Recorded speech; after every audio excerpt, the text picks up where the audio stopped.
Hi, I'm Bill Kristol. Welcome to Conversations. Our guest today is Chris DeMuth. I'm very happy to welcome here and look forward to learning from Chris about American politics, American conservatism, American political thought, and everything else as well. Okay.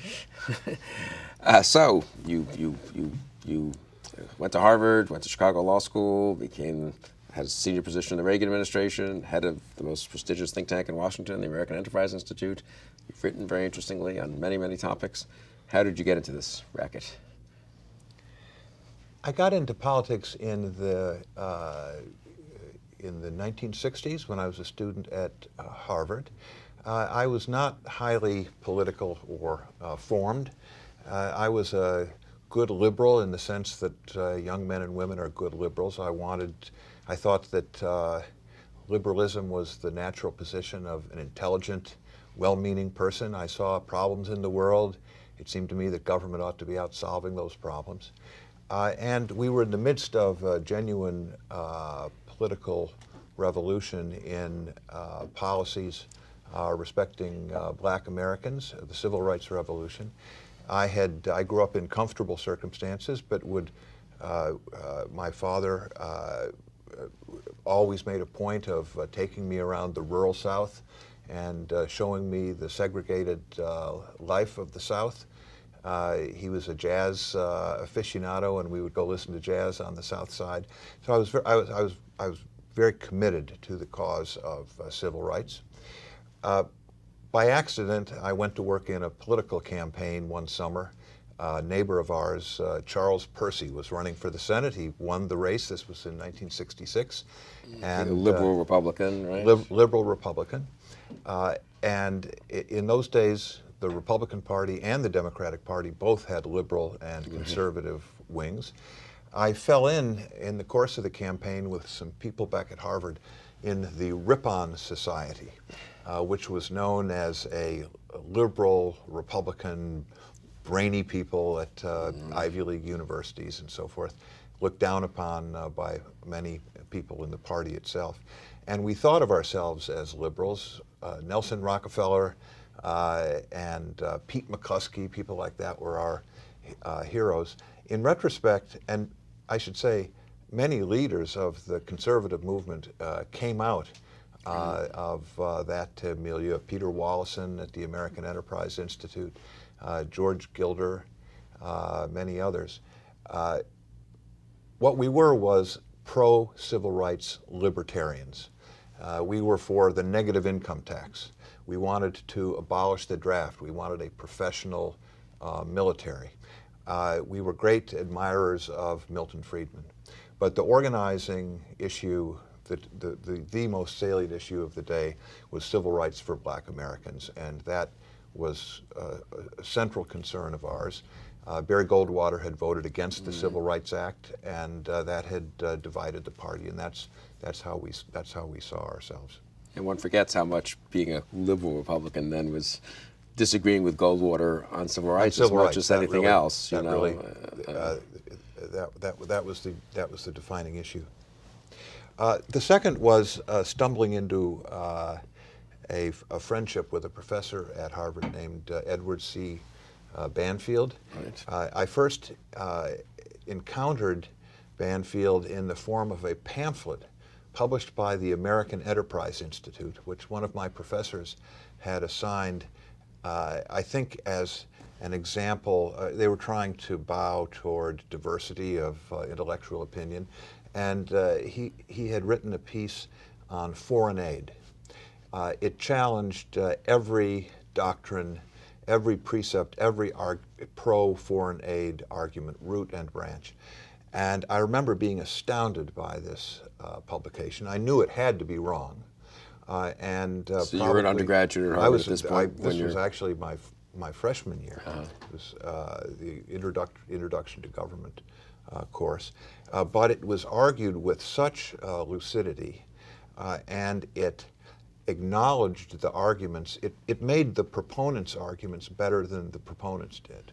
And then it would come around and criticize them, both for the notion that American aid could actually help development in poor countries where cultural obstacles to the formation of voluntary associations and businesses would stand in the way of any of the theories of economic development coming out of Yale and Harvard, or the dollars coming out of the American taxpayers' payments. And it was a very powerful work, and I found it extremely disturbing. I took a course of his in urban policy problems, which was about race, poverty, crime. The problems of the cities were the big problems in addition to civil rights in those days.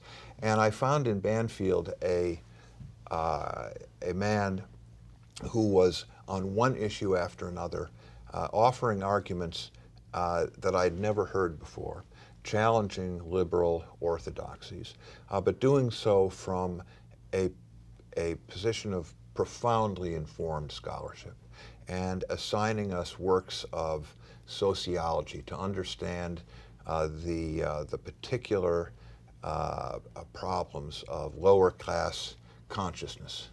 There was a great book called Elmtown's Youth. And this was not about blacks, this was about whites, because one of his great arguments was what we perceive as racial problems of the inner cities are much more cultural and class arguments. Right. A heretical idea at the time, which has since become conventional wisdom. And we would study books that brought us face to face with the life of people living in very poor circumstances in American cities. And this was a serious man. He was not indifferent to the plight of the poor. In fact, he seemed more alert to the plight of the poor and attentive to what might be done to help them than the liberals were. But deeply skeptical of the Great Society, big government, liberal solutions. In fact, he argued a style of argument that became conventional over the next 10 or 15 years, that the government efforts that were intended to alleviate, improve the lives of the poor were making things worse. Urban renewal was demolishing, certainly very poor and undeveloped, but nevertheless communities that people knew their friends and they knew the shopkeepers, and they were being replaced by towering public housing projects. It was the course changed my views eventually. At first, I simply wanted to argue with him, and I eventually found myself in his office and somewhat amazed that a big professor, one of the senior people in the government department, would spend time with a mere undergraduate. I read the entire reading list for the course and begged him to give me more things to read. So he would give me books to read, and he charted my intellectual course, which eventually moved in a conservative direction, but it was many years and a lot of study and actual confrontation with the realities of government during 2 stints when I was working in government. But I would say that the Ripon Society in Banfield were the beginnings of my being jarred out of my conventional young man's liberalism. So let's stick with Banfield for a minute, because I know you stayed close to him for the rest of his life, mm-hmm. and were both a great friend of his and influenced by him. So did you write your senior thesis with Banfield at Harvard, or? I did. And what was it on some topic in urban policy, or? As I'd said, I had worked on this campaign in '66, and I'd been very interested in race relations and civil rights. And I had done some work with some people who were challenging the Richard J. Daley machine that were aligned with our campaign. And I got to know some of the black leaders on the south and west sides of Chicago. Banfield's friend and Harvard colleague Jim Wilson had written one of his early books titled Negro Politics. on that subject and focusing on the displacement of old-time machine patronage politics by the rise of racial politics in the cities. And he was in turn updating a study that had been done back in the 20s. So I thought, well, I will update Wilson's book, which is now several years old. So I compared the careers of two black anti-daily machine candidates, one successful, one unsuccessful, who were trying to, who were using explicit racial appeals to try to separate black voters from their highly materialistic attachment to the daily machine, just doing whatever the local patronage worker wanted them to do when they went to the polls. One of them worked, one of them didn't work, and I tried to assess the difference. And Banfield stuck with me all the way to the end of that thesis. That must have been exciting and interesting. It's kind of daunting, the idea of having Ed Banfield, read my senior thesis when you're 21 years old. And was he a kind judge, or? No, he was. The man had a reputation as being extremely gruff and unapproachable. He did have a gruff exterior, but he was simply very, very blunt.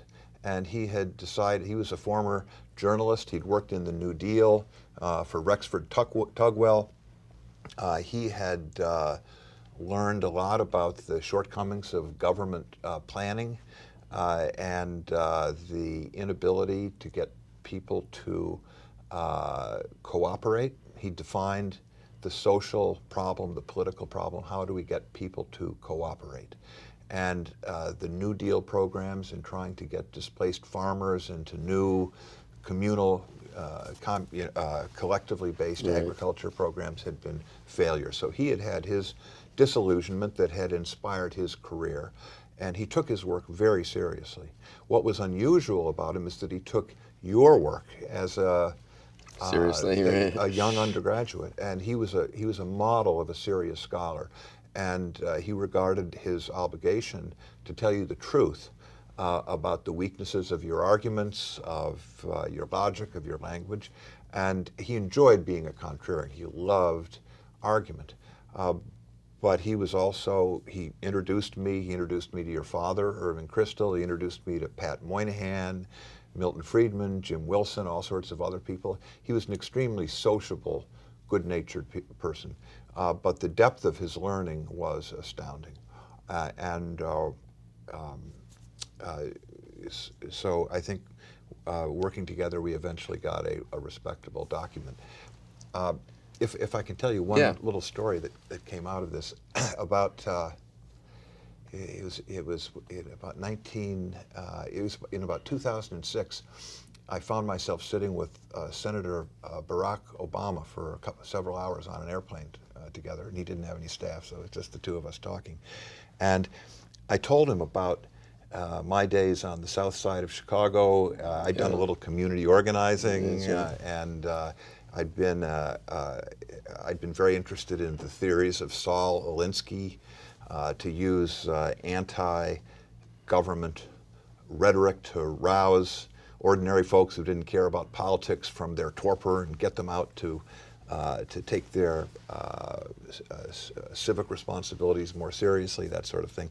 And I told him about my thesis, and he wanted to know how this person had done who had actually succeeded.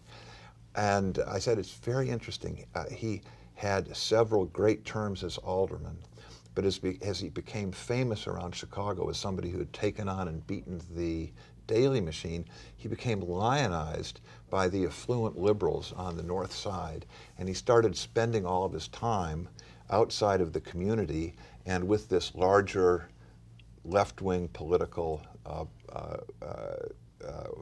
groups of people who were much more affluent. And his big issue became the Vietnam War, for example. And he lost touch with the ordinary day-to-day black folks who would put him in power. And it was the end of his career. And Senator Obama it had been kind of an animated conversation, and at that point there was just this passive, stone-faced glance, and he changed the subject. So. Yeah, that's a good story. So for young people or anyone else who isn't familiar with Banfield's work, and he certainly it isn't as well known as it should be, and he isn't as well known as he deserves to be. Do you have a particular place you'd recommend that they begin? Essays, books? I mean, he writes on a wide variety of topics, ranging from the moral basis of a backward society. I mean, that was one of his first books, I think, about Italy, to, of course, The Unheavenly City, which was really the book that sounds like it came out of the course you took on urban problems. It depends on whether a person is more practically or philosophically oriented. If you're practically oriented, start with his essays collected in an AEI volume titled Here the People Rule. Yes. And it's about what happened to the Founders' Constitution and what happened to the idea that we should have principles-based political parties as opposed to locality-based parties. It deals with many contemporary policy issues, or his great work, The Unheavenly City. Those are both wonderful books and a good introduction. If you're philosophically oriented and you've read Tocqueville, you should read The Moral Basis of a Backward Society, because he contrasts the American ethos of voluntarism and participation with the ethos that he discovered living for a year in a poor village in southern Italy, where through careful observation and all sorts of techniques, he defined the ethos of the southern Italy poor. The poor of southern Italy is what he called amoral familism.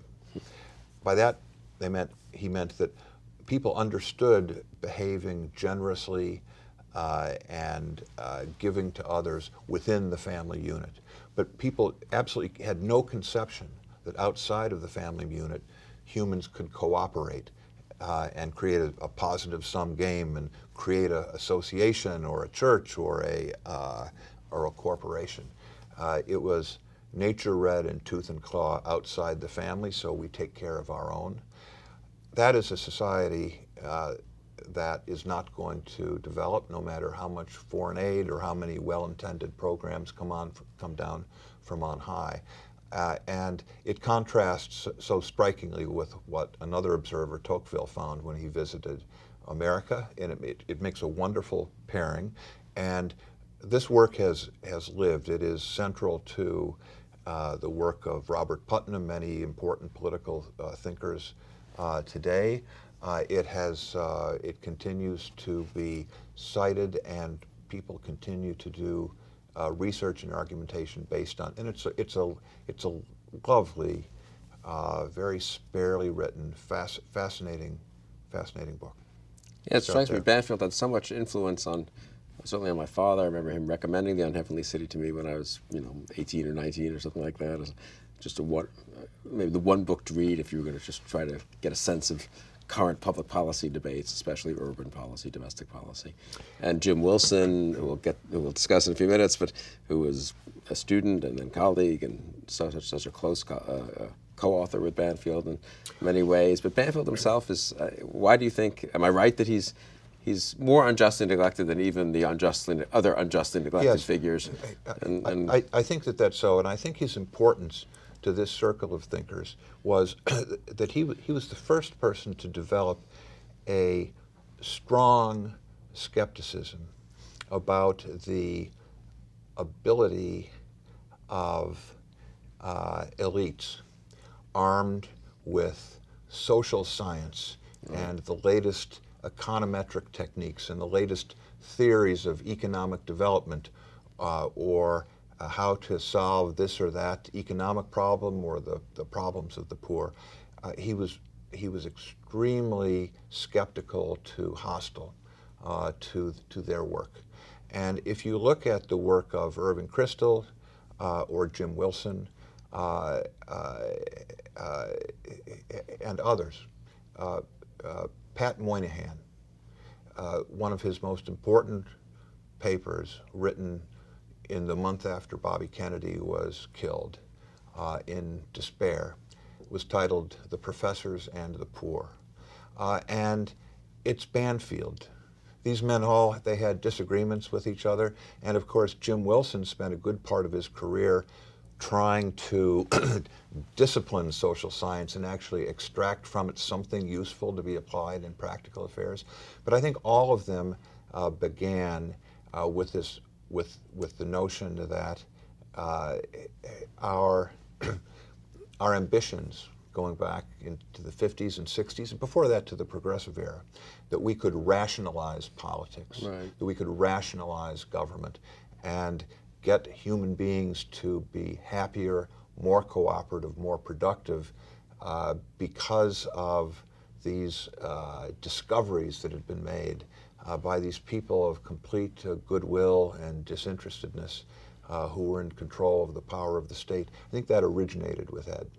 I have the sense. It didn't originate with him, right, but he stated it in a very powerful way, right, and elaborated it in one situation after another. And you can see, I mean, I can see Irving Kristol making some similar points back into the 1940s, but it was done in a systematic way by Ed, and I think it was very influential, not just with Jim Wilson, his student, but with Pat Moynihan, with whom he disagreed on many particulars. And I think also in an empirically grounded way. That is, there were plenty of people. There were some people who had very sophisticated and theoretical, in a way, critiques of rationalism. Michael Oakeshott's great essay in the mid-50s. There were Leo Strauss and students of Strauss elaborated on this. But what struck me, but maybe I'm wrong about that, is that Banfield seemed to come to it. I'm not sure exactly how he really came to it. I don't know his intellectual biography well enough, but came to it from observing phenomena in the real world, not from sort of thinking deeply. I mean, he thought deeply as well, but it was less theoretical and more grounds up. He began as a journalist, and he went to work for the New Deal to help resolve the farm crisis. And I think that it was a journey of discovery that he made with Rexford Tugwell, who was a famous New Deal figure, but who disillusioned isn't quite the word, came to be educated and came to realize that a lot of their ambitions were unjustified and actually, in retrospect, silly to harmful. It also strikes me that Banfield, I mean, he was skeptical as this was happening in the early mid-60s, whereas a lot of the other neoconservatives, and this is partly a generational thing, just an age thing, I guess, but were hopeful and somewhat optimistic, and then got disillusioned in 67 or 69 or 72 or whenever, as the results started to stream in. Banfield, in a way, he was never really on board the Johnson Great Society agenda or hopes. And so in that respect, he was very early. I mean, he was almost a half generation ahead of all the others, it seems to me. Yeah. In the late 1960s, I believe it was, he wrote an essay in the Public Interest titled "Welfare: A Problem Without Solutions." And if you read that essay, it's a fantastic title. It is well, I mean, it's just a slap in the face. I mean, everybody that was reading the Public Interest was trying to figure out what are the solutions, and he was saying there are no solutions.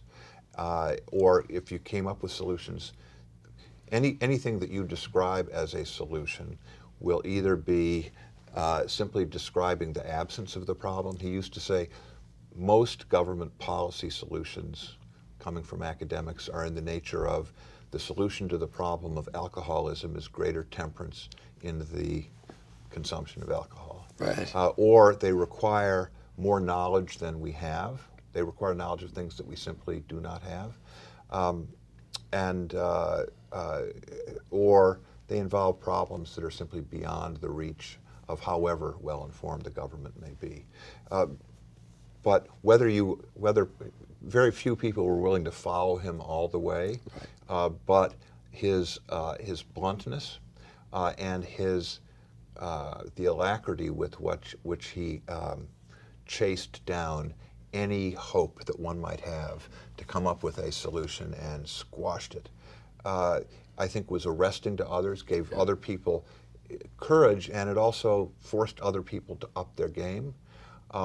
If you read that essay on welfare, it tells the story of everything that has happened subsequently, and all of the work that Pat Moynihan and Charles Murray and others have done to try to use reformed welfare programs to substantially improve the conditions of the poor.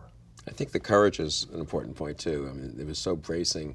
I remember reading this as a young man, and then when I got to know him a little bit too, he wasn't interested in government jobs or even in respectability or being part of commissions, and he was willing to follow his argument to its logical conclusion and not sort of pull his punches and say, well, but we haven't investigated everything yet, and maybe some things will work better, and maybe if we're more modest in the way we do things, we can get some positive results, although not as great results as other people think. That was not his style, which I think is why it's wonderful for people to read him, because there is that. It just forces you to really think through your arguments in a way that others who might be more politic, and maybe there are good reasons for being politic sometimes, don't.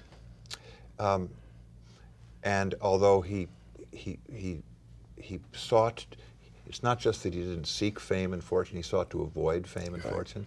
But The Unheavenly City, when it came out in 1969, was a bestseller. I mean, there were several serious policy books that became bestsellers in the 70s and 80s. Right. Bloom's book and Charles Murray's Losing Ground and so forth.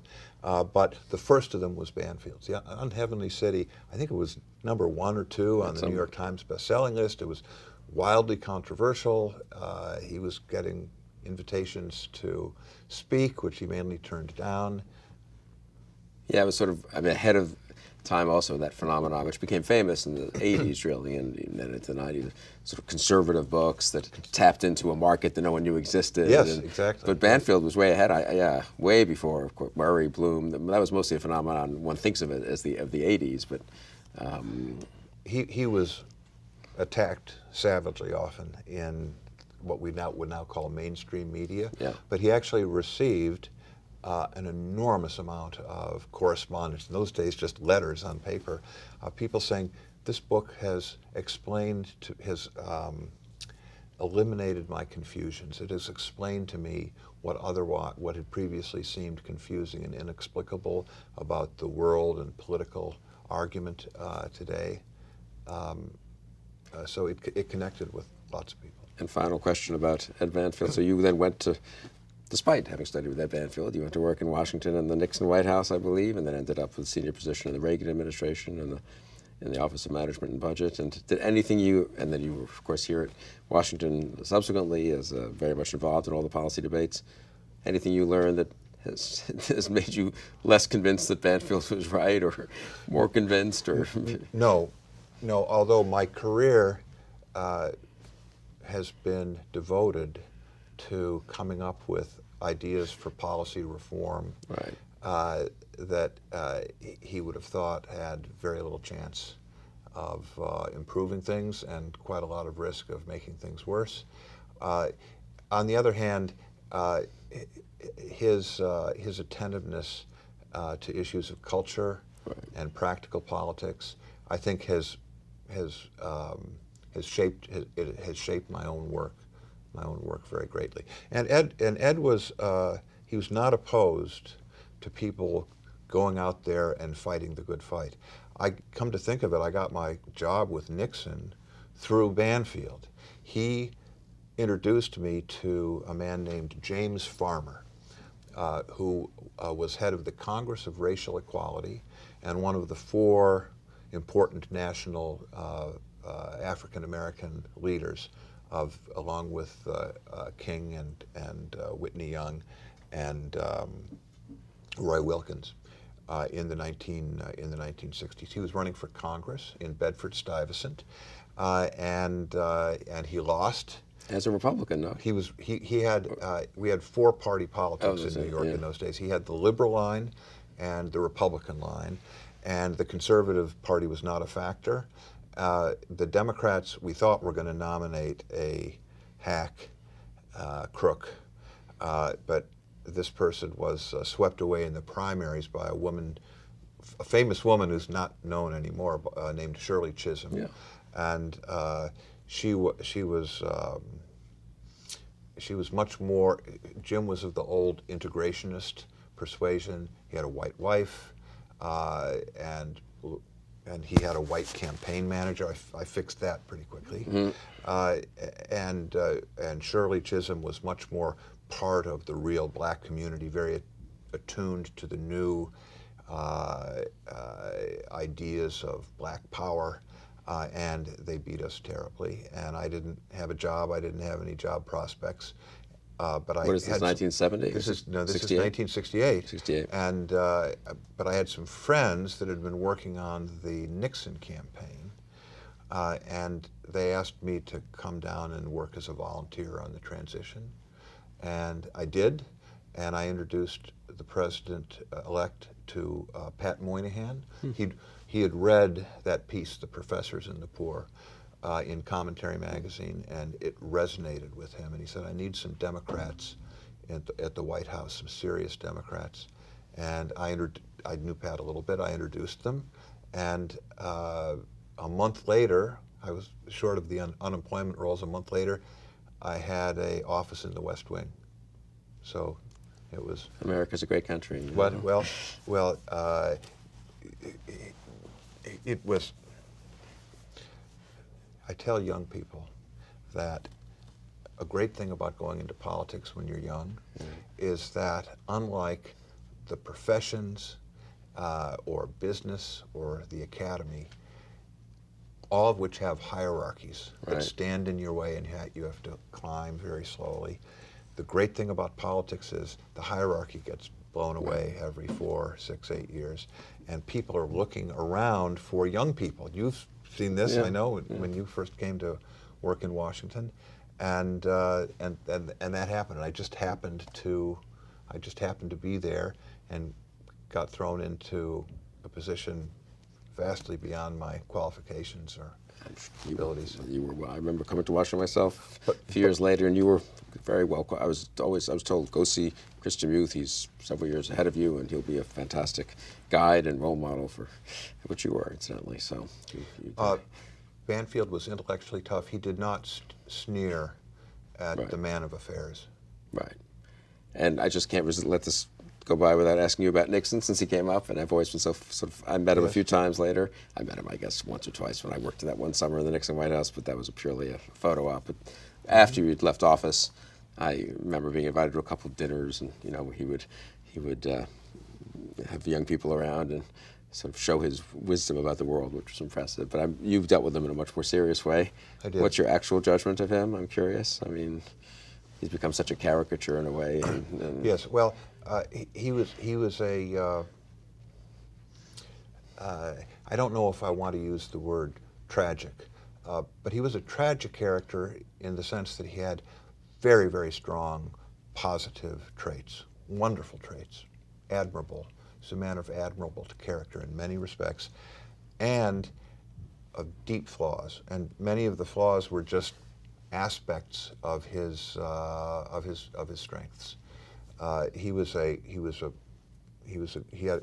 great. Anybody that gets to the White House is a great politician. But he had a capaciousness of interests. I was summoned into the Oval Office in late 1969. I'd been working on welfare reform and model cities and things. Were you working for Moynihan? I can't remember. Working for Who was Pat. domestic policy for advisor? Pat Moynihan, the Urban Affairs Council. Okay. To the president. And we'd had a big battle over welfare reform, and that had been resolved. And the president called me in. I'm 22. Jeez. And he said, I want to get ready. I need some help. I need to get ready for my State of the Union address next January, which will be the first of the 1970s. I believe that the two great issues of the 1970s will be environmentalism and women's rights. Wow. I did not know what he was talking. I didn't know what either thing. I didn't know what he was. I didn't know what he was talking about. But he was seeing. He saw the 1970s before it happened. That the old issues, that the old issues of economic performance and GDP growth and labor versus business, and then the new issues of poverty and race that had consumed the 1960s, they were about to be displaced by a completely different form of politics. And so that was very astute, but I also appreciated what he did. He said, I want to come up with a strong environmental program. And I want you to go out and find out everything that the government's doing. You're going to be head of a task force, and everybody's going to know you're working for me, and we want people from all the different agencies, and the Budget Bureau, which would now be called OMB, and I want you to, I think we have these air and water pollution programs. I think they're a joke. I don't think they do anything. Find out what's right and wrong with them and what we should do instead. Now, Senator Muskie is going to have a bill next year, and if he has his way, he will close down all of American industry. I will not do that. I hear that. But I want to have something that is strong. And the way we're going to do this is nobody on the Commerce Department, from the Commerce Department, will be part of your group.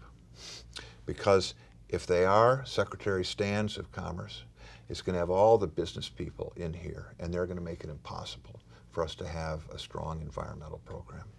So you leave them off, and the day before we send the message up to the Hill and the legislation, I will tell Secretary Stans myself, and I will protect you. And you're 22 years old when this is What? happening? 22, 23 years old? And Jeez. it all. But did it happen? More or less like that? It happened exactly like that. And looking back from where we are, speaking in 2014, when environmental quality is very high, if I'd walked outside that afternoon, the skies would have been yellow-brown in Washington in the middle of the summer.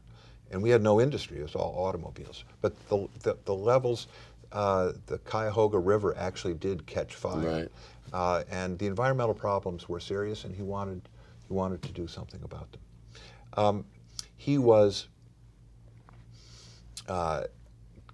very distrustful of the bureaucracy. And one of the reasons that he and Moynihan hit it off is that Moynihan had become very skeptical of the professoriate, of the agencies, of the politicization of bureaucracy, and how it can undermine worthy programs. They really saw that. They saw that very clearly. But there was an incident at the very beginning of the administration that, when I look back on it, it was the beginning of Watergate. In the first few days,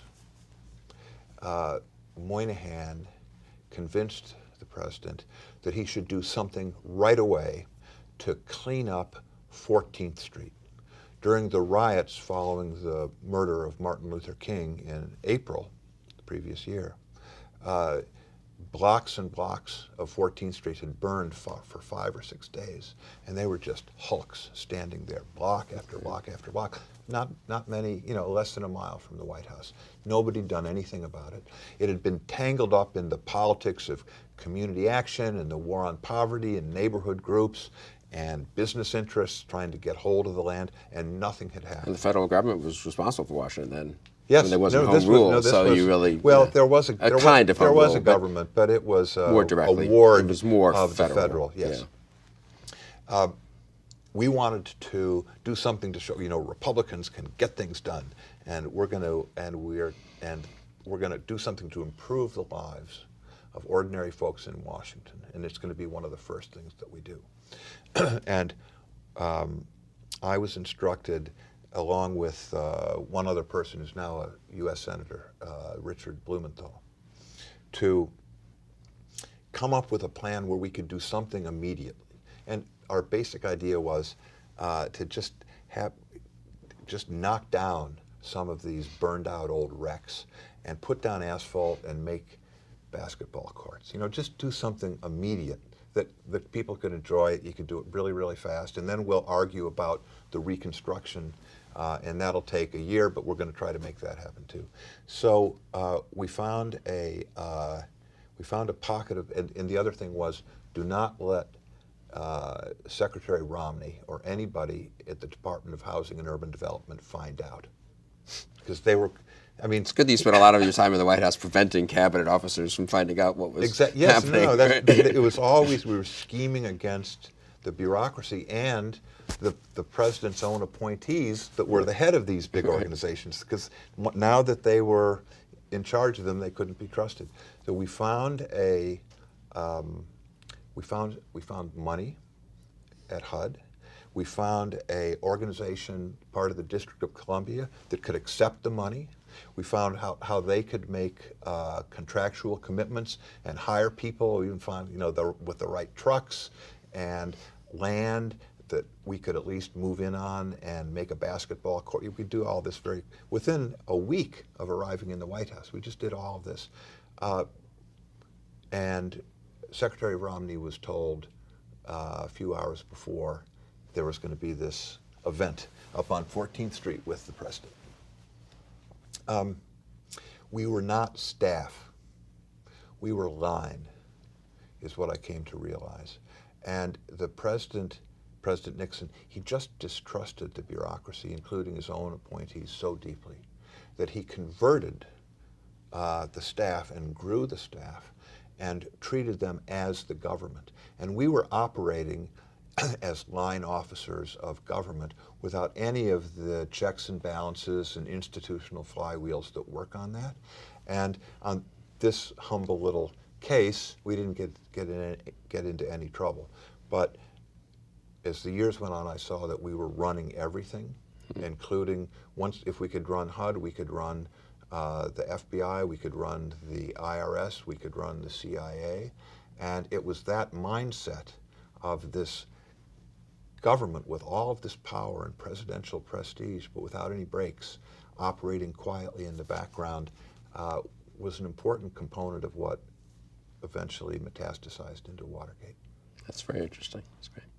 So you had the great privilege of having Edward Banfield direct your senior thesis at Harvard, but as I recall, I think you've written, Banfield wasn't your first choice, actually. Isn't that right? My first choice was James Q. Wilson, who worked down the hall from Banfield. He had been Banfield's student at Chicago, and the two of them had come to Harvard as a pair. And they had at the time just published another book that I would recommend to anybody that wants to get into this literature, City Politics, which was and is a great work and presents an understanding of the political foundations of local government in large metropolitan areas, unlike anything that has been done since. But Jim Wilson had written a book on Negro politics, as the term was then used, and that was going to be the subject of my dissertation, and I was going to extend and maybe modify somewhat the teachings of his book. So I went in to see him, and he was a very busy man. He had lots and lots of different things going on. He had big administrative responsibilities at Harvard, and was supervising many important people that were getting their PhDs, and he declined. However, he did say that he would be one of the graders. If he wasn't an advisor, that he'd be one of the graders. I knew he was a hard grader, so that was a little bit frightening. And I became, over the years, just as interested in Wilson's work as in Banfield's. The two shared many talents, predispositions, but Jim was much more interested in doing actual empirical research. He had much more. He had greater confidence in the ability to sort out the wheat from the chaff in studies of government policy, and he saw himself not simply as an educator. I think Ed was always the educator first and foremost, but also somebody who would help practicing politicians, people that worked in agencies, to not just make sense of the world they were in, but to adopt better policies or to avoid mischievous policies. And the scope of his work is immense. It covers crime, drugs, government regulation of the economy, tax policy, welfare policy. There's not a major area of a policy that he's not written on with tremendous perspicacity. And anybody that wanted to begin a study of any of those issues, you could not do better than starting with Wilson. But he was also a student of American politics and wrote some of the most important essays on American politics that still stand out. If you read an essay on a political guide to Reagan country, written just after Ronald Reagan had been elected governor of California, and essentially to explain to his liberal East Coast friends that what was happening in California was completely different than what they thought was happening. It provides a window, a little bit like some of the other essays that I have mentioned, such as Banfield's on welfare policy. It provides a window into the political developments of American politics that were just then underway, and it's uncanny that somebody could have seen so much. The level of the combination of individualism with social conservatism, Right. which really it was the combination of those two that actually created the new Republican Party. But they were extremely inchoate in those times. The introduction for the first time into our politics of questions of, as we sometimes say, of values, of human behavior, much of it beyond any practical ability of government to influence, although it may stand in the way of government accomplishing even modest things when families break down, when people are not raised in two-parent families. What can the schools do? Jim saw all of that coming, right. And it was quite it's quite astounding to go back to that, and I would look at that essay. And later in life, he became centrally concerned with questions of culture and behavior, often beyond questions of politics right. or policy, but clearly were having an immense effect on both politics and policy, even if they weren't amenable to any kind of systematic reform.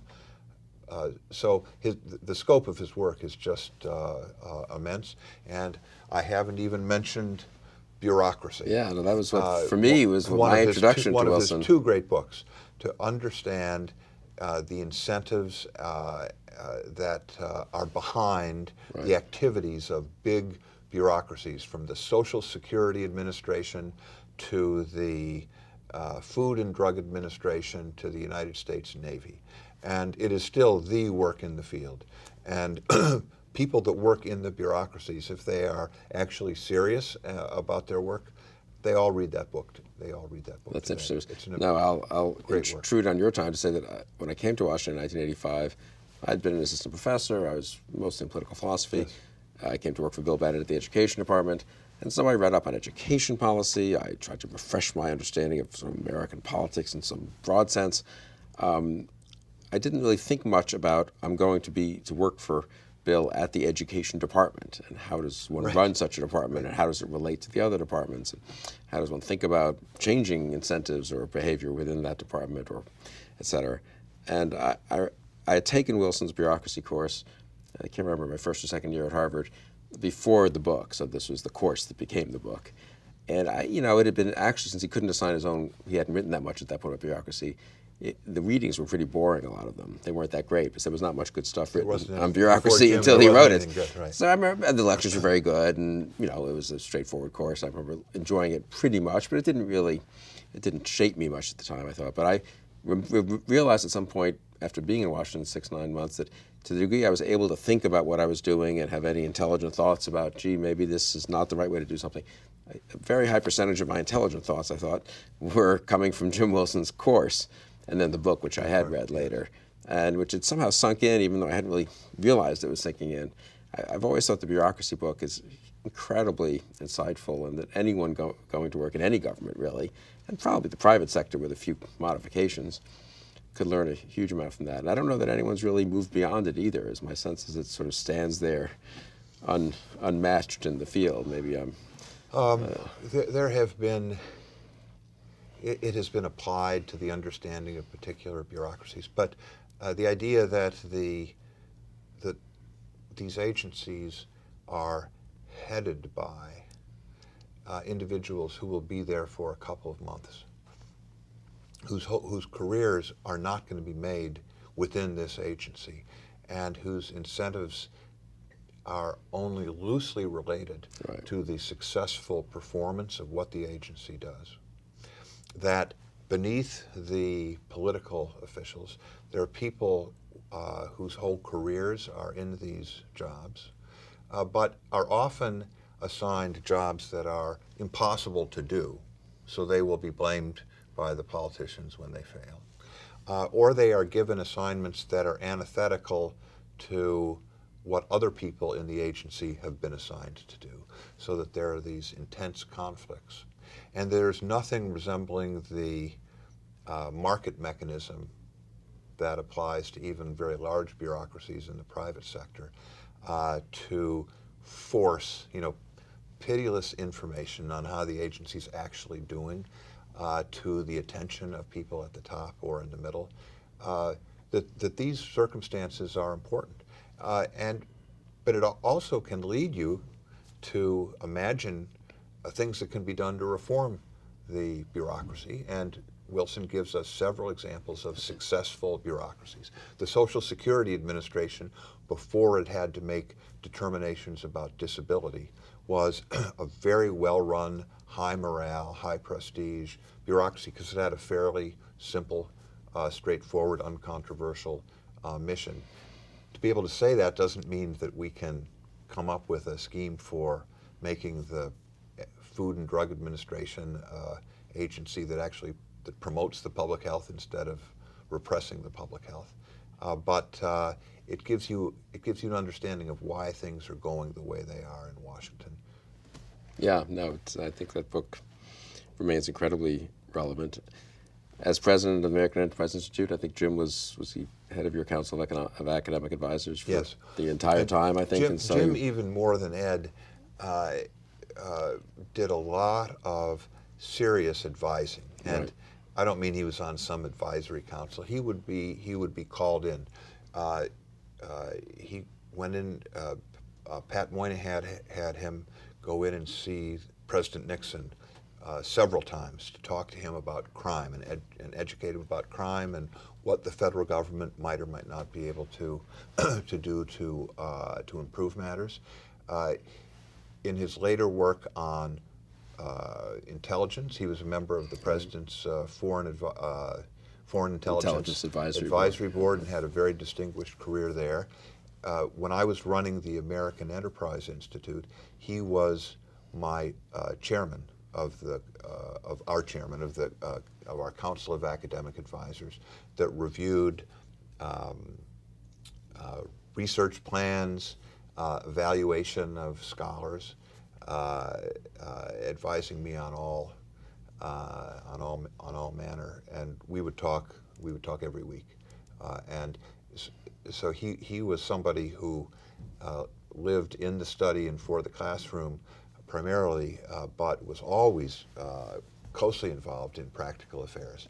And I happen to know that at many turning points in national policy, foreign affairs as well as domestic affairs, he would never have said it, and it probably will never be in any record, but he was there when big decisions were being made.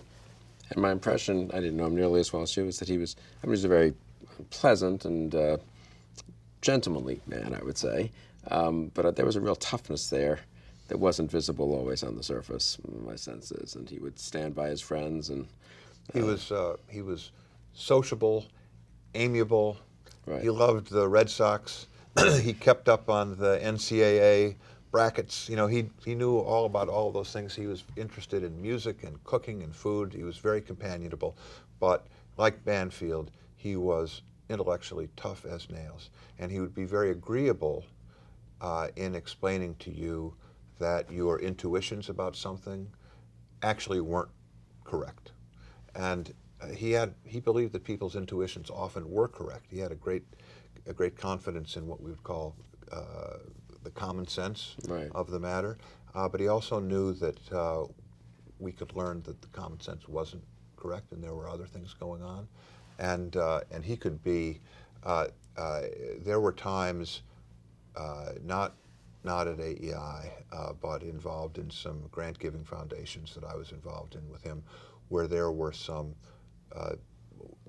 disagreements that called for a little bit of anger, and it was instantly forthcoming. So it's kind of hard to talk about those things at a general level. He was chairman of the Council of Academic Advisors when Charles Murray's famous book, The Bell Curve, which he had co-authored with Richard Herrnstein, came out. Right. And you guys were in the middle of a lot of controversy. We were. Charles was looking for an intellectual home when he was writing the book, and other think tanks, academic establishments knew that he was writing a book about IQ, and that it was going to address the question of IQ and race. Nobody wanted to be affiliated with him. Jim knew Charles, but he also knew Dick Herrnstein. He had written a book, Crime and Human Nature, which was one of Jim's best crime books. And he was very interested in the new research on IQ, the importance of general intelligence, not simply in being able to take the SAT test or do a puzzle, but in all aspects of life, and the effects of a sort of mating on when you have a meritocracy and people start marrying the spouse that they met at Yale Law School rather than the spouse that just happened to live next door, things start to change. And Jim thought it was very, very important. I had known Charles. I'd gotten to know him when he was writing Losing Ground, which I thought was a wonderful work, and I was an admirer of his next book, In Pursuit of Happiness and Good Government, and I really admired his taking this on. I knew Herrnstein's work, so I was happy to have him come here. The controversy over the book was extraordinarily ugly, and I also have to say dishonest. Mm-hmm. There was a lot of original thinking in the book. The idea that black and white Americans as a whole have significantly different IQs on average is something that's been known for a long period of time. And it does not answer questions of genetic versus environmental causes. It does not answer the debates, which are very lively today, about how rapidly IQs can change over time. But it had this observation in it. And it also believed, which is I think also now conventional, that IQ is predominantly inherited. That seemed to be incendiary. In fact, if you looked at what was happening, I mean, I held seminars on aspects of this book, and there were people of all races, genders, persuasions, and we could argue about these things. These were important questions. The attacks on the book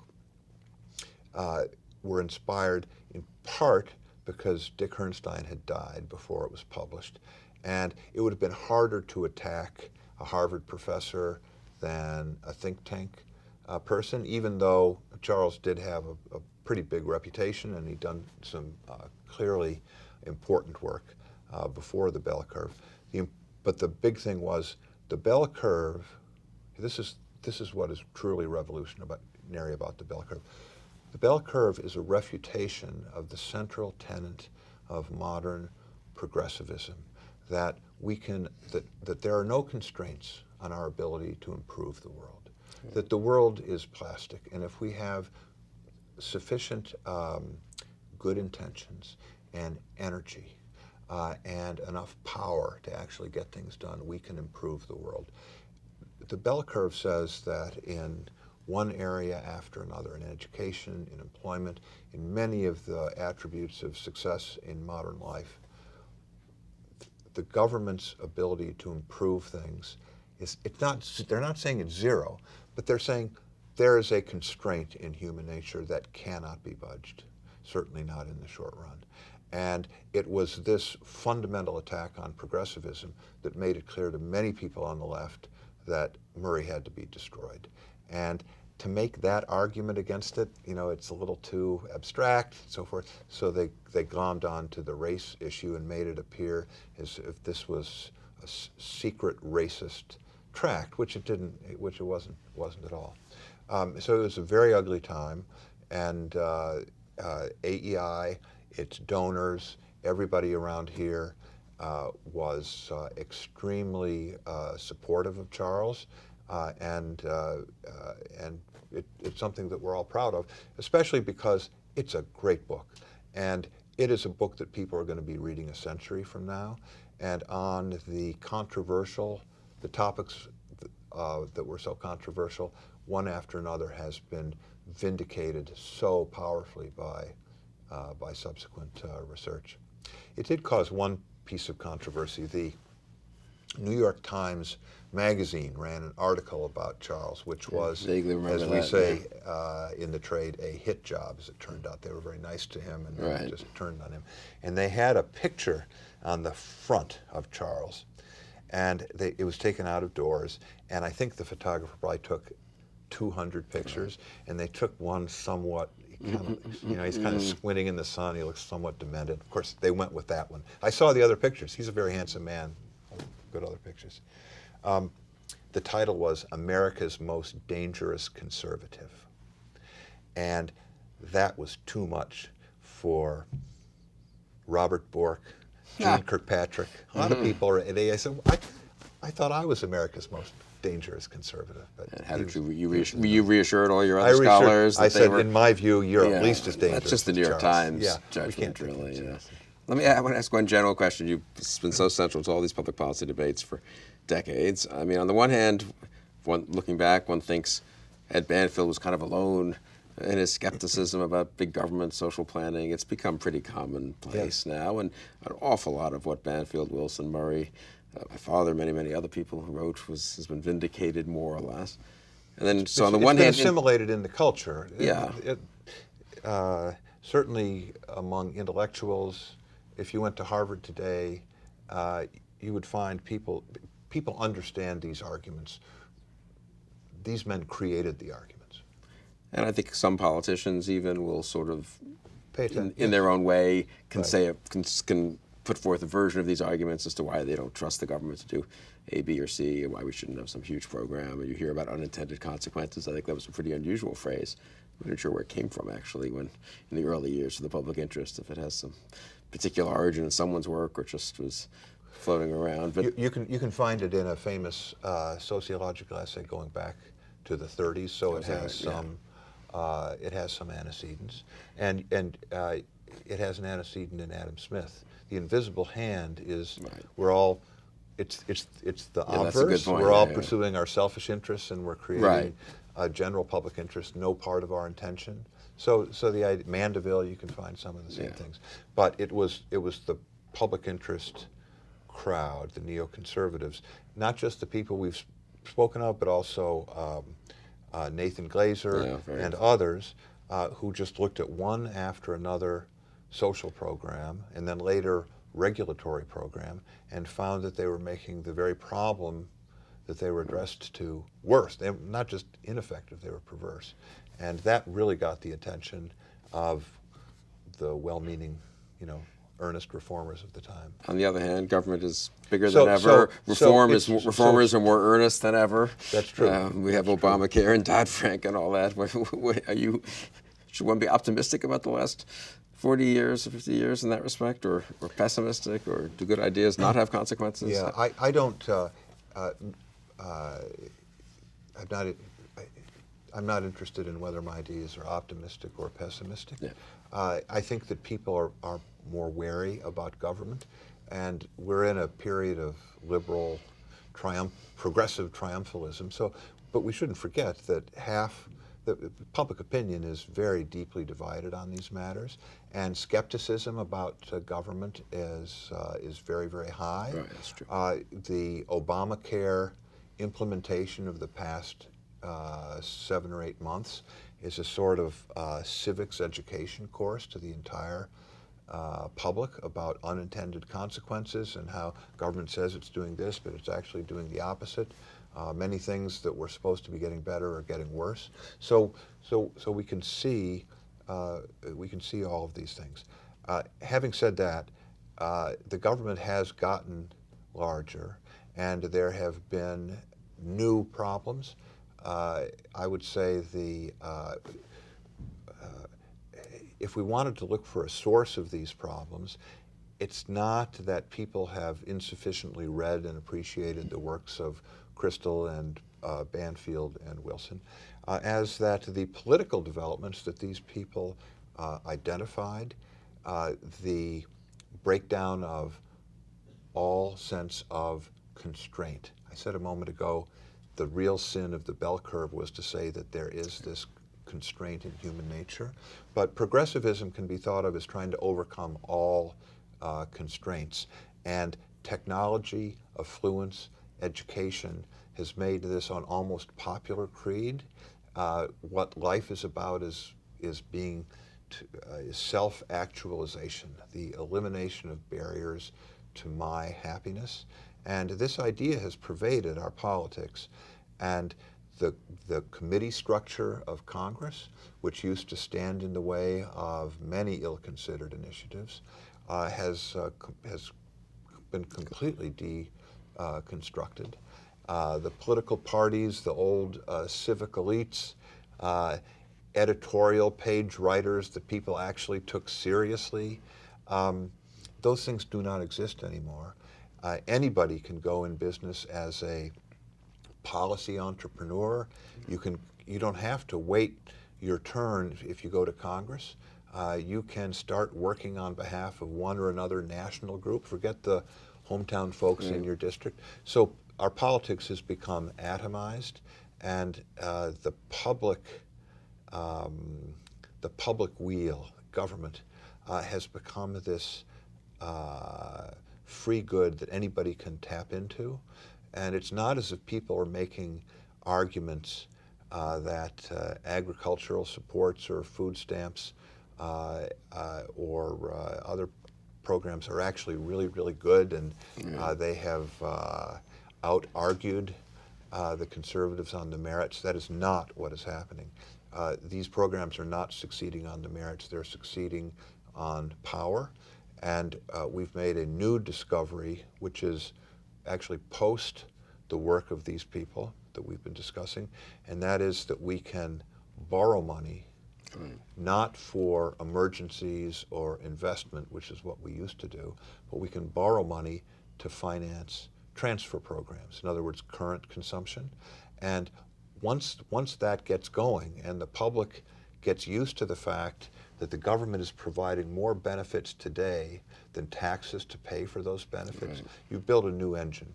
So I think that not that we solved all of the old problems, but there are some new problems that have come along that have yet to be assimilated, and there are problems without solutions. I do think that I do think that that some of these I do think that the concentration of power has become an important issue, and that was not a central concern of theirs. You and I live in Washington, and we know the kinds of corruptions that just come to be taken for granted in the exercise of power, putatively for some noble public cause, but in fact for a very selfish and antisocial cause. These people saw that. They could see it in the war on poverty, I saw it at the environmental movement, but it is a big problem today.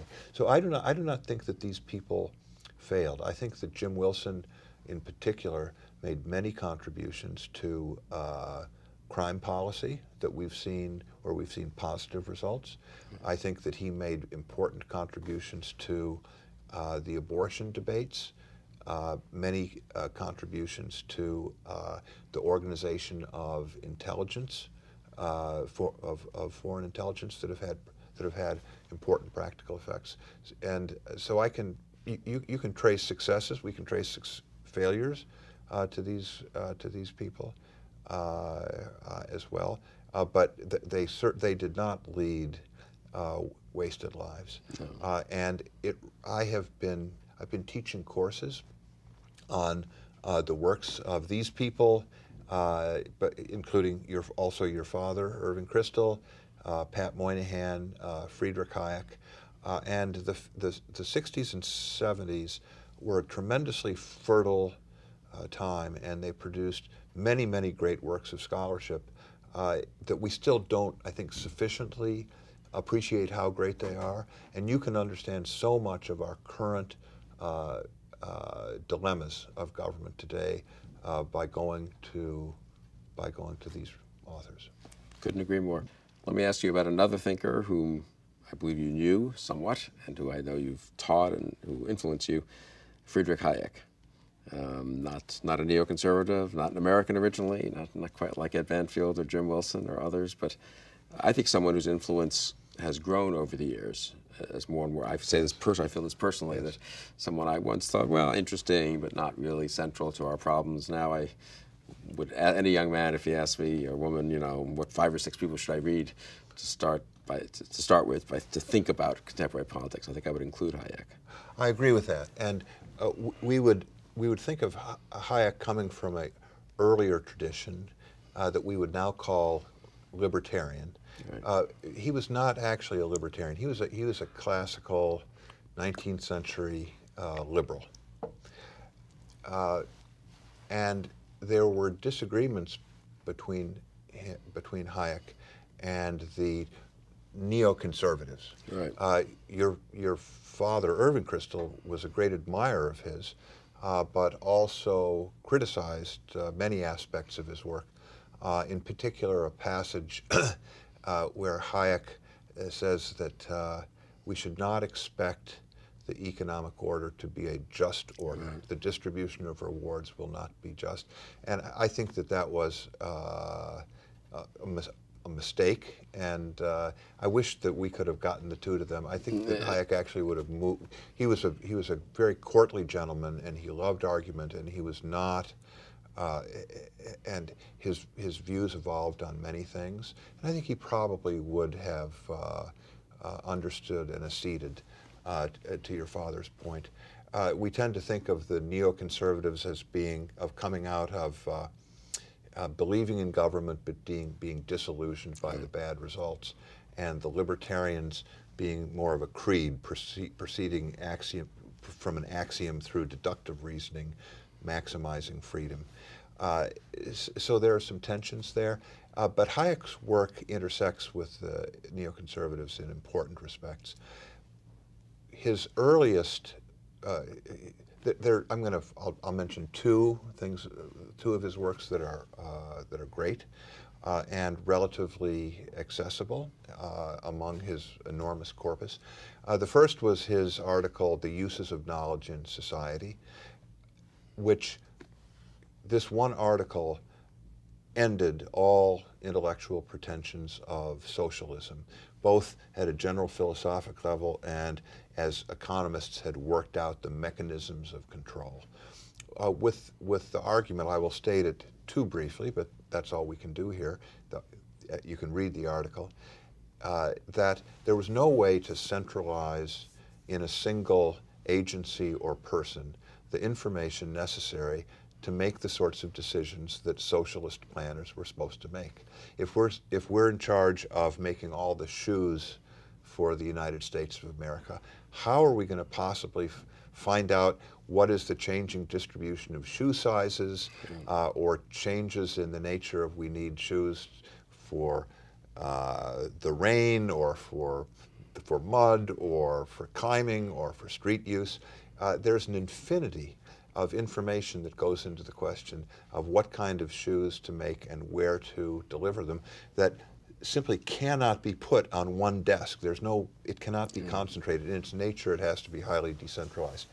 That was a tremendously important work, and while it did not arise from the observation of the shoe planning minister in the UK or the Soviet Union, but it was a purely abstract argument. It was very similar to the core neoconservative skepticism about the ability of even very smart and very well-meaning people to cope with infinitely more complicated questions than delivering shoes, which is delivering productive family lives and getting people trained for jobs that they can't find, that sort of thing. So there's that. So there's that. But there's another that's more important.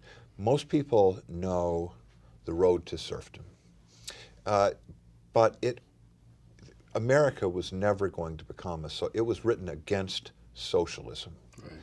He had demolished socialism at an intellectual level previously in the 1940s with the article I mentioned, and now in approximately 1950, he writes this popular tract about how we are going to lose our freedoms. No, I think it's earlier, The Road to Serfdom. I think it's Pardon? the end of World War II, actually. What? The Road to Serfdom. I think it's written in reaction to the Beveridge Report or something in '44, but whatever. Okay. This could be discovered. Okay. Right? Yes. People can discover. I'm about to take it a decade earlier, so I think of 1950 and 1960. But it was written in the mid 40s, to late, right. maybe at the mid 1940s. But we did not go down that road, Right. and socialism was fairly quickly discredited. He was worried. He looks around during the war, and he sees America becoming allied with Russia. He sees everybody's understanding that the New Deal did not stop the Depression, but all of the government controls of the war era brought it back, brought the economy back. And people are saying, the bad times will return at the end of the war. Let's leave all of the production controls and price controls in place. So that's what's inspired. But it didn't happen. Maybe because people read the book. Yeah. Excuse me.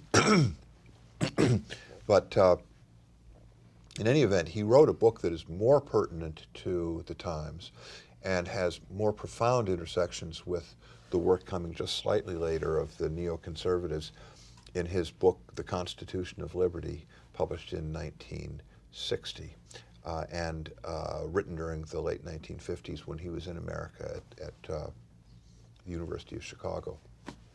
The Road to Serfdom was dedicated to, this book is dedicated to socialists of all parties. He was trying in his earnest, appealing way. He thought we could solve problems through argument, and he was just a model intellectual for that reason. The Constitution of Liberty was not, but it should have been inscribed to liberals of all parties, because his worry now is not with socialism, it is with the welfare state. It is with the state that is taking over responsibility for people's welfare in ways that do not involve total control of the economy. And he comes up with a set of arguments that are quite profound. I'm not going to say that Banfield or Kristol would subscribe to them, but that intersect with conservative policy reform proposals today to an astounding degree. And it is not libertarian. He never wanted to be called a conservative, but he also did not want to be called a libertarian. He begins by saying, in the olden days, before we had big nation states and big cities, in a village, people always took care of the elderly, and they took care of the sick, and they took care of people that were handicapped or infirm for one reason or another. And he doesn't try to pause to make some theoretical argument for it. He said, this is human nature. We take care of the unfortunate, and that we now live in big cities and large nation states doesn't mean that we're not going to be doing these things. And it is important to. He didn't use the word safety net. He's writing back in the 1950s, but he is not. It's not a grudging acknowledgement. He's just taking it as his opening position that we're going to take care of people who are retired and are in difficulty. We're going to take care of the sick and all of this. How do we do this without introducing in a soft form the very problems that a total socialist state provides? And he takes one issue after the other. And in every one, it's clear that his concern is not the size of government or going beyond the limits of government. His concern is with monopoly and the concentration of power. And especially that people that want to solve some problem want to solve it totally and immediately. And the way you do that is give me power and I will solve this problem.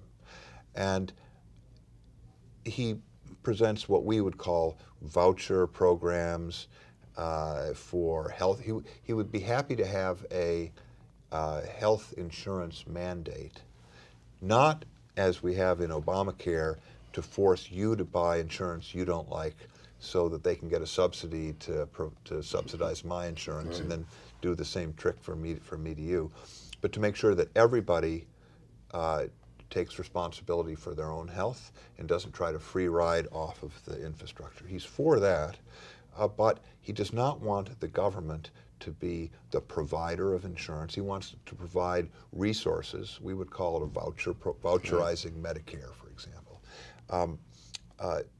And so we would ensure that everybody had access but had an ample amount of choice. But the government is not saying my way or the highway. There's only one kind of insurance, and I'm going to define it, and you're going to like it. And it's not going to concentrate power in a few people over something so important to the lives, especially in a modern society, as our health. So he was just concerned with the concentration of power, monopoly provision, and about the instinct of the reformer to begin with an idea about how to improve the world and to move very quickly into a hard insistence on assembling enough power in myself to do it immediately. It is a very profound work, and to read it in conjunction with the work of people like Kristol and Banfield and Wilson is extraordinarily illuminating, because they're coming from a different tradition and coming to a similar position where I have to say Hayek's essential concerns are probably closer to the concerns that we have right in 2014, because every day we're hearing people from the government say there's this new problem of it's the student debt problem, or it is an infinity of problems. There's nothing that is too small or quotidian for the government to concerned about. People have to buy birth control pills without even paying a little bit of co-insurance. It's got to be free. So I didn't know that was a national problem, but there's this endless array, and obesity is a problem. And I'm not trying to trivialize any of these things. I'm trying to call attention to the political fact that what we see is government officials saying there's this big problem in America, and the solution is, they don't put it in these words, but it is what they're saying. You listen. Give me the power and we will solve it. The government will solve this problem. It needs more resources. It needs more regulatory powers. It needs more leverage over this mass of humanity out there so that we can provide a solution.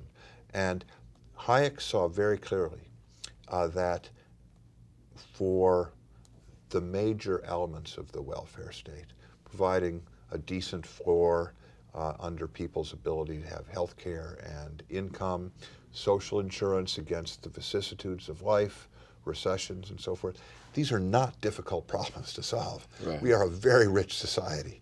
It is not a matter of will. It's not a matter of anybody obstructing the ability to solve these. Everybody wants to. But we are in the grips of a popular understanding that the way to solve them is to have the government government be responsible for the exclusive provision, so that it's the enemy of the diversity, variety, dynamism, innovation that we all take for granted when it comes to our mobile devices or food preferences or almost anything else in our lives.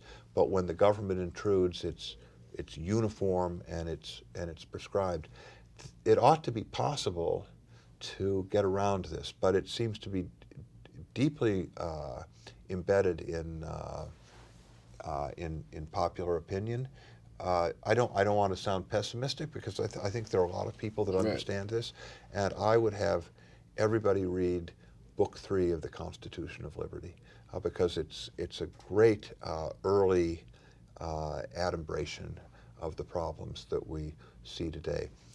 Interestingly, although Hayek did a lot of his technical economic work on the question of deficits and debt and capital, he does not foresee in the Constitution of Liberty what I regard, it didn't exist then, in fact, because as he's writing, and in 1960, the consensus, which was a Keynesian consensus, which is we can run deficits in bad times, but we're going to pay them back in good times, of course. I mean, Keynes was a budget, everybody was a budget balancer over the intermediate term, and understanding that there were going to be emergencies and where we're going to have to borrow money. It really got going about 10 years later. Hayek did not foresee it, and it's an important new element in the concentration of power, that we have this new dynamic that the government has figured out a way, at least for the time being.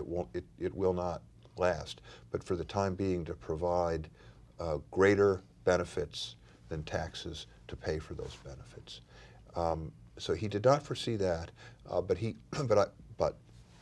I will leave it there. Constitutional Liberty, Volume 3. The idea that power corrupts, and absolute and highly concentrated power corrupts to a high degree, it should be something that should be part of the intellectual architecture of all contemporary people. But it seems to have been ignored, glossed over. Maybe is it the media?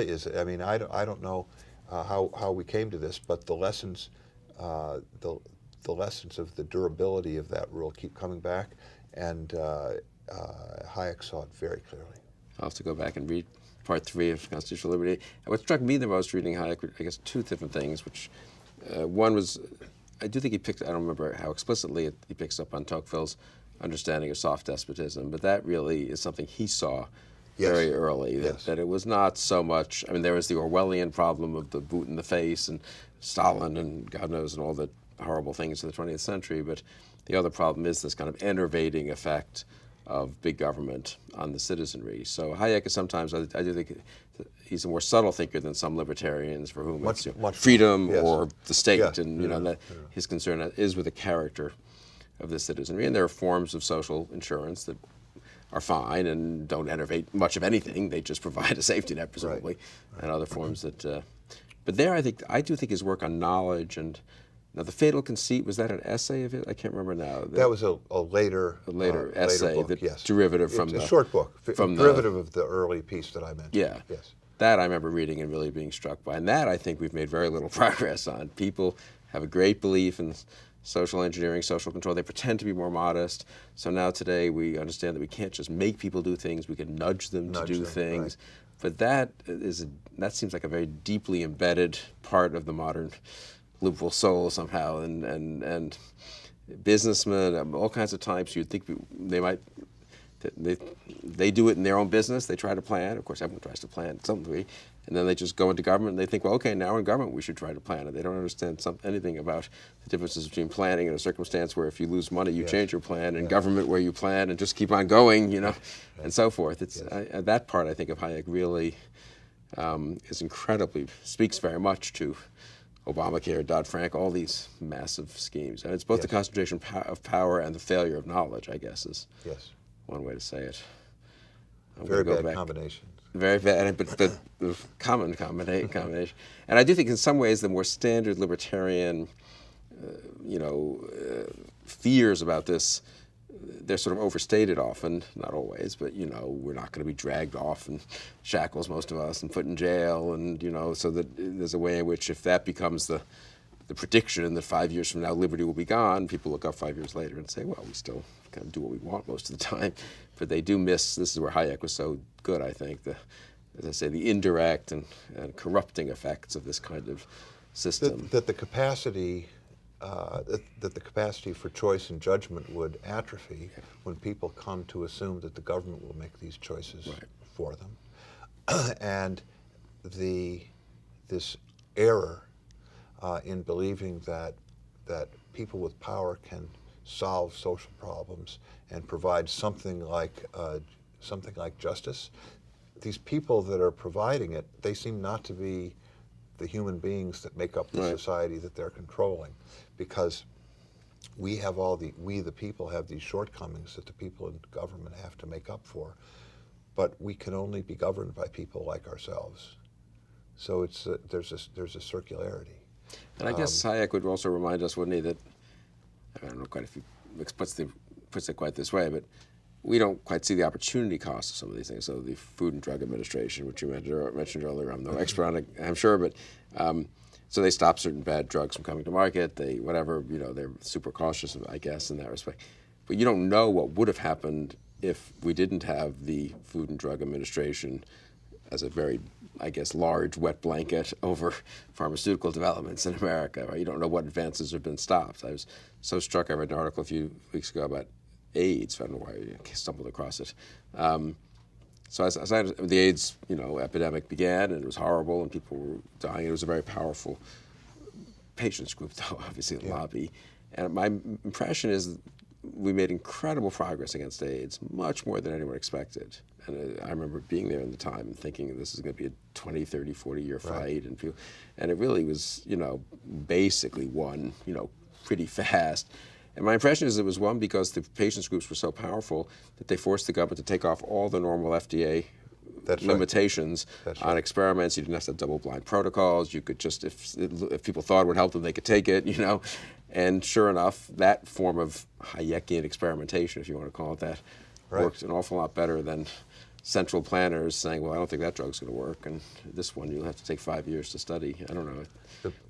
And just to show you there's hope in the popular culture, the movie that got a bunch of Academy Awards this year, Dallas Buyers Club, is a libertarian anti-FDA story. Right? I haven't seen that. Of how a fellow who'd contracted AIDS I didn't know. evades the FDA restrictions on bringing drugs that are available elsewhere into the United States by establishing a buyers club. We're all members of a club, so I'm not actually selling it to you.